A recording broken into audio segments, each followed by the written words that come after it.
અરવલ્લીના પવિત્ર યાત્રાધામ શામળાજીમાં ધોધમાર વરસાદ શરૂ થયો। શામળાજી તથા આસપાસના શમળપુર, દેવની મોરી સહિતના ગામોમાં પણ અસહ્ય બફારા વચ્ચે વરસાદની શરૂઆત।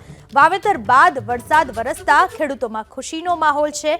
શામળાજી પંથકમાં ખેડૂતોએ મોટા પ્રમાણમાં મગફળીના પાકનું વાવેતર કરેલું છે।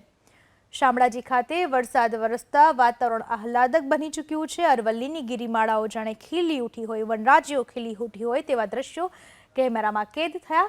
અરવલ્લીનું શામળાજી મંદિર, જ્યાં પણ વરસાદ વરસતા અદ્ભુત વાતાવરણ જોવા મળ્યું। શામળપુર સહિતના ગ્રામ્ય વિસ્તારોમાં પણ વરસાદ વરસી રહ્યો છે।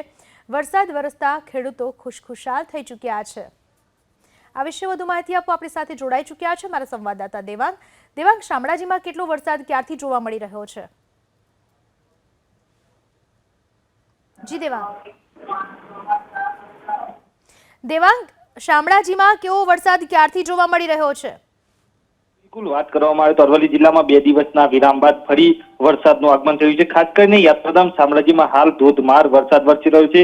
શામળાજી પરિસરમાં પાણી છવાઈ ચૂકી છે। બીજી તરફ શામળાજીના ગ્રામ્ય પંથક શામળપુર, દેવની મોરી સહિતના વિસ્તારમાં હાલ ધીમી ધારે વરસાદ યથાવત છે। વરસાદ પડતા ભારે જે ગરમીની ઉકળાટથી રાહત મળી છે અને ખેડૂતોમાં હાલ ખુશીનો માહોલ સર્જાયો છે। જી।